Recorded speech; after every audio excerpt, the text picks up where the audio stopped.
Damn. Yo. Rampage Ryan Garcia is back at it again, and he says that when you think of Devin Haney, you think of someone who just got hit with a left hook and literally shattered themselves. Like, wait, there's more. He also says a little bit more and makes some valid points that I want to get to, so let's get right to it.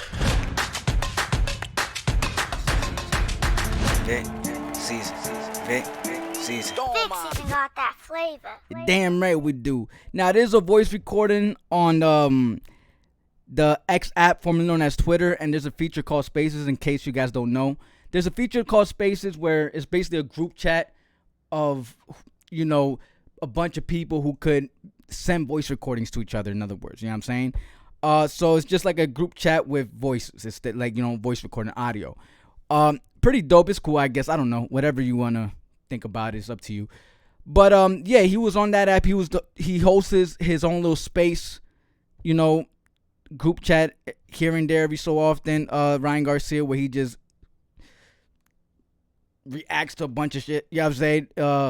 But while he's on there, he ends up mentioning Devin Haney and that situation. So we're going to get right to it. Devin Haney could be a good spokesperson for diuretics. Dude, he sucked a civilian. He didn't even knock out. Oh my God, that's another. He could be a good spokesman for diuretics, where you shit.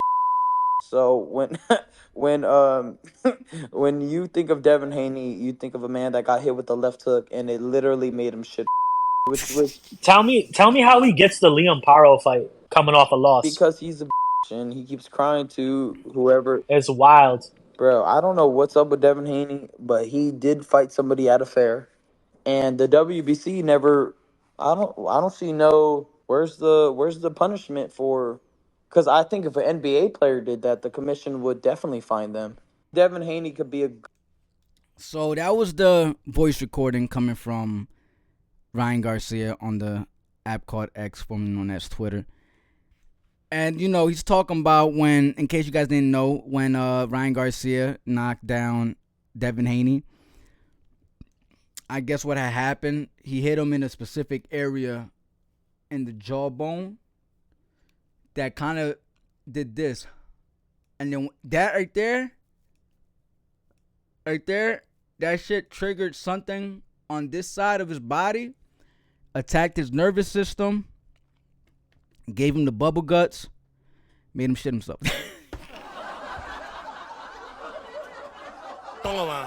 Now, all jokes aside, we human. It can happen to anybody, all right? It can happen to everybody. You know, it happens all the time. People shitting themselves all the time in the ring. You know what I'm saying? No, it really don't. But still, it could happen to anybody. Believe me, it can. Moving on, though. You know, they bring up the situation that happened at the park, and sometimes I do believe Ryan should be the last one to speak, but in this case, I like to make a comparison between what the punishment that Ryan Garcia has gotten from saying certain things that he should have never said, disgraceful things that he said, you know, hateful things, compared to somebody that's actually doing something that, you know, is hateful. So verbal hate versus physical hate, I guess, in this scenario. Now, everybody's always going to ask, okay, but, you know, something triggered Devin Haney to do that. The kid says some racist. That's all bullcrap. There's no proof. You can't just run with anything anybody says if there's no proof to that. Because we could also say, listen, look at Ryan Garcia. There's something that triggered him to say that. It doesn't make it acceptable. So my thing is, there seems to be a double type of standard with the punishment between both Ryan and Devin Haney, according to, you know, their situations that's been going down. If we compare the two, we're talking about a billionth of a grand that people still accuse Ryan Garcia for, and that's for that you call him a cheater. So I do believe, okay, he was dirty. I'm not arguing that he was tested positive, but there's a difference between testing positive for something and cheating. Cheating coming from something intentional, like we know you really tried to do whatever you can to cheat. He didn't.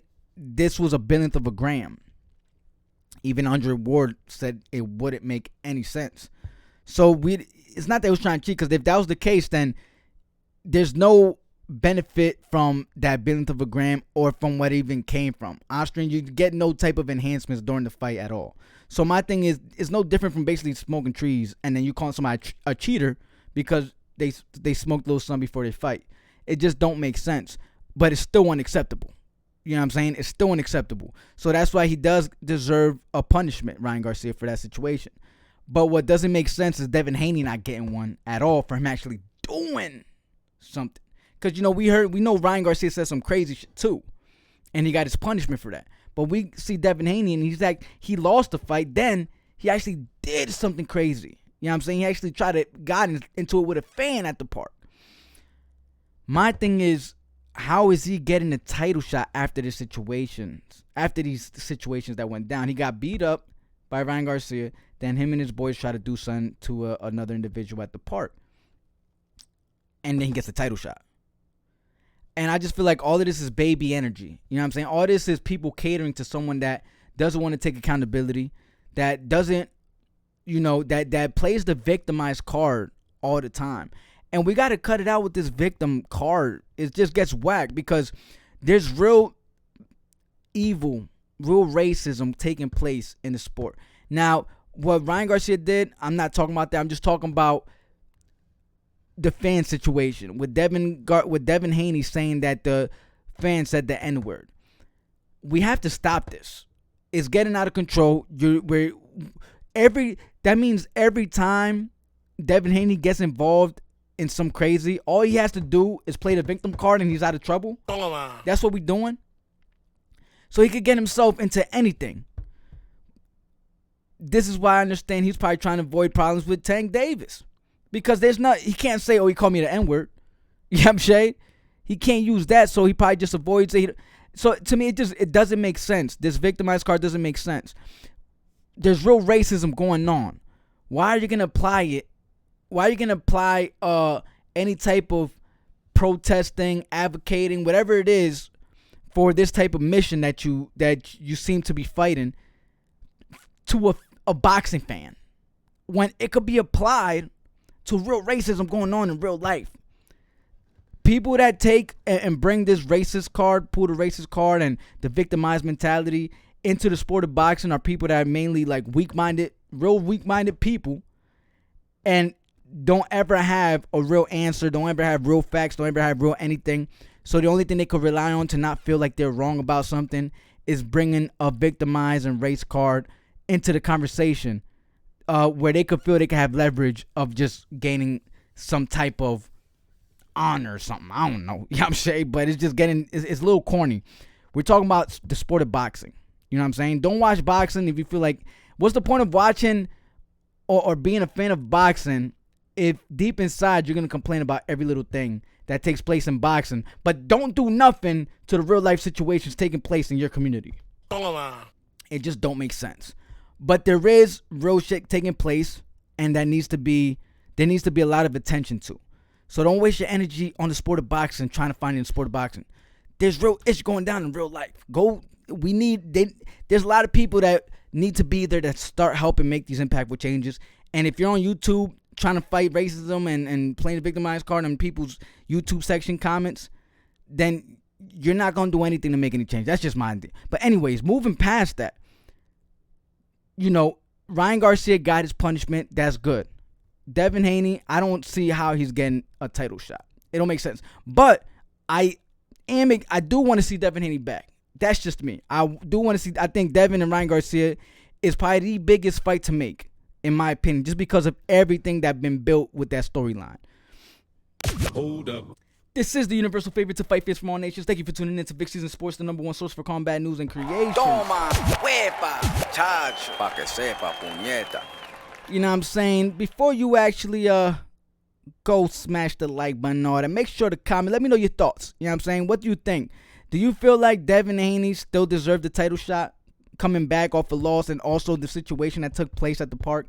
Do you feel like he really deserves that? Before you comment, though, don't hesitate to drop a little something in my cash app. Don't worry, got to make sure to bless you with that cash back. While you at it, find that like button, smash that, subscribe to my channel, pass that. Don't forget to click the notification bell so you can bring that ass back. And that's that. Why? Because VIC SZN got that flavor.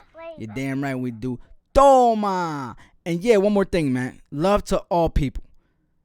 All this division ish is whack. Unity. You know, we're humans. We're not perfect. Just be grateful that we're still here, alive another day. If there's anything going wrong, do whatever you gotta do to be the better version of yourself than you was the day before. That's it. God, I love y'all. God bless. We out. Let me stop before I start turning into a preacher out here. Mwah. Love y'all. Toma.